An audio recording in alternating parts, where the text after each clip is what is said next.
کہ نابینا افراد کا احتجاج تیسرے روز میں داخل ہو چکا ہے۔ مظاہرین کے پنجاب اسمبلی کے باہر ڈیرے برقرار ہیں۔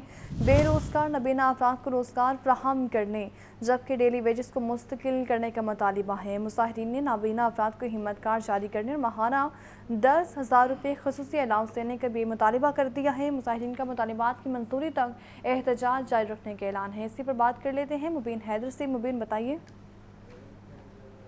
بالکل شیئرنگ کلاس کے علاقے میں اس وقت ہم موجود ہیں اور یہاں پر صورتحال اس طرح سے ہے کہ نابینا افراد نے اپنا جو ہے وہ دھرنا دیا ہوا اور نابینا افراد کا اپنی مطالبات منظور نہ ہونے تک دھرنا دیے رکھنے کا اعلان ہے۔ ان کا کہنا ہے کہ جو سرکاری اداروں کے اندر ڈیلی ویجز نابینا افراد ان کو مستقل کیا جائے، ماہانہ 10,000 الاؤنس جو ہے ان کے لیے جاری کیا جائے، سرکاری محکموں میں ان کے لیے خاص کوٹا سسٹم رکھا جائے اور کوشش کی جائے کہ نابینا افراد کو جتنی بھی سہولیات پاسبل ہیں مہیا کی جائیں۔ یہ بھی ساتھ ساتھ کہنا ہے کہ کسی بھی سرکاری افسر کے ساتھ جو ہے نیگوشیٹ نہیں کریں گے، جو سوشل ویلفیئر کی وزیر ہیں ان سے ہی معاملات طے پائیں گے تو یہاں سے دھرنا ختم کریں گے۔ ان کا اپنا کیا موقف ان سے جانتے ہیں۔ یار کیا کہنا چاہیں گے آپ اور کیا موقف ہے بیسیکلی آپ کا؟ میں سر ملتان سے آیا ہوں اور میرا موقف یہ ہے کہ ہم نابینا افراد ہیں، ہمیں نوکری نہیں مل رہی تو ہمیں نوکری چاہیے۔ 3 دن سے یہاں دھرنا دھرا ہوا ہے، کوئی نہ ادھر کھانے پینے کا انتظام ہے نہ کچھ ہے اور 3 دن سے ادھر بیٹھے ہیں، کوئی سن نہیں رہا ہماری۔ تو کیا آپ نے سنا کہ گورنمنٹ جاب میں ان کا کہنا ہے کہ سرکاری اداروں کے اندر جو ان کا کوٹا سسٹم لازمی رکھا جائے اور کوشش کی جائے سرکاری اداروں کے اندر جو نابینا افراد ہیں ان کو الاؤنس کے ساتھ ساتھ جو ڈیلی ویجز سے ہٹا کر مستقل بھی کر دیا جو امید کرتے ہیں کہ جب تک ان کے نیگوشیٹ نہیں ہوتا تو ان کا تو یہی کہنا ہے کہ دھرنا جاری رکھیں گے۔ اب یہ دیکھ رہے ہیں کہ کب تک حکومت کی مشینری جو حرکت میں آتی ہے اور کتنی جلدی جو ہے اس دھرنے کو مکمل کیا جائے گا، ختم کیا جائے گا۔ جی ٹھیک ہے، بہت شکریہ آپ کا۔ شہر کی بزنس کمیونٹی کا سب سے بڑا انتخابی دنگل، جبکہ لاہور چیمبر آف کامرس کے انتخابات میں پی آف فائنانس پروگریسو الائنس نے دونوں کلاس میں کلین سویپ کر دیا ہے اور پی پی الائنس نے کارپوریٹ کلاس میں کامیابی کے بعد ایسوسیٹ کلاس کو 15 نشستوں میں بھی اپنے نام کر لی ہیں۔ حامیوں کے ڈھول کے تھاپ پر بھنگڑے جبکہ قائدین کو مبارکباد پیش کی۔ یہ رپورٹ دیکھیں۔ Lahore chamber of commerce and industry کے انتخابات کا دوسرا اور آخری مرحلہ بھی مکمل۔ پی آف پائنیئرز پروگریسو الائنس نے ایسوسیٹ کلاس کی 15 نشستوں پر کلین سویپ کر دیا۔ پی پی پی الائنس نے 3,775 پینل ووٹ لے کر تمام نشستوں کو اپنے نام کر لیا، جبکہ مخالف alliance P of founders L B F 2,227 vote لینے میں کامیاب ہوا۔ 1,548 ووٹوں کے واضح لیڈ کے بعد حامیوں کا جشن شروع ہوا جو ڈھول کی تھاپ پر بھنگڑوں میں تبدیل ہو گیا۔ اس موقع پر chairman P of Pioneers Progressive Alliance Mian Anjum نثار نے میڈیا سے گفتگو کرتے ہوئے کہا کہ آج کی جیت لاہور کے تاجروں کی جیت ہے۔ ووٹرز نے ہمیں پورا مینڈیٹ دے دیا ہے، اب خدمت کا سفر دوبارہ شروع ہوگا، اب ہم سب مل کر مسائل کو حل کریں گے۔ میں سمجھتا ہوں کہ یہ جیت جو ہے لاہور کی بزنس کمیونٹی کی جیت ہے۔ کتنی دوستوں نے کہاں سے کمپین کی ہے اور یہ جیت ہمیں نصیب ہوئی۔ یہ صرف انجم نثار کی جیت نہیں ہے، یہ لاہور کی جیت ہے۔ یہ الائنس اور ہماری نئی لیڈرشپ انشاءاللہ دن رات ایک کرے گی اور ہم اپنی بزنس کمیونٹی کے مفاد کے لیے انشاءاللہ ہر دم تک جائیں گے۔ Chairman Pioneers businessman group Ali Hussam Asghar, chairman P of Fahim Ur-Rehman Sehgal, vice chairman Tahir Manzoor Chaudhry اور صدر پروگریسو گروپ خالد عثمان کو ووٹرز اور سپورٹرز نے مبارکباد دی۔ کیمرہ ٹیم اور ساتھی رپورٹرز کے ہمراہ عبدالقادر، لاہور نیوز۔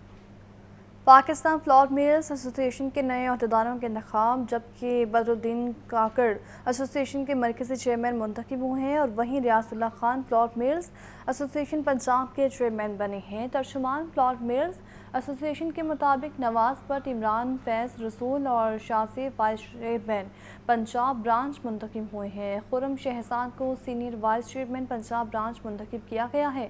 ریاض Ullah Khan vice chairman northern zone 1 Punjab ہوں گے۔ نعیم بر senior vice chairman northern zone 2 K P منتخب ہوئے ہیں۔ Abduljunaid vice chairman southern zone 1 Sindh ہوں گے اور Haji Abdulwahid vice chairman southern zone 2 Balochistan منتخب ہوئے ہیں۔ نئے عہدیداروں کا انتخاب 2 سال کے لیے ہوا ہے۔ پنجاب بھر میں 7,354 کالج ٹیچنگ انٹرنز کی بھرتی کی منظوری کا معاملہ۔ وزیر اعلیٰ پنجاب مریم نواز کی زیر صدارت صوبائی کابینہ کا اجلاس۔ پنجاب بھر میں ہاؤسنگ کی جامع پالیسی طلب کی گئی ہے۔ وزیر اعلیٰ پنجاب نے پنجاب بھر میں ورکنگ وومن کے ہاسٹل چارجز بڑھانے سے روک دیا ہے۔ بصارت سے محروم خصوصی افراد کے لیے ماہانہ پیکیج پلان بھی طلب کیا گیا۔ یہ رپورٹ دیکھیں۔ وزیر اعلیٰ مریم نواز کی زیر صدارت صوبائی کابینہ کا 16واں اجلاس منعقد ہوا۔ رحیم یار خان اور کچے میں ڈیوٹی کرنے والے پولیس اہلکاروں کو خراج تحسین پیش کیا گیا۔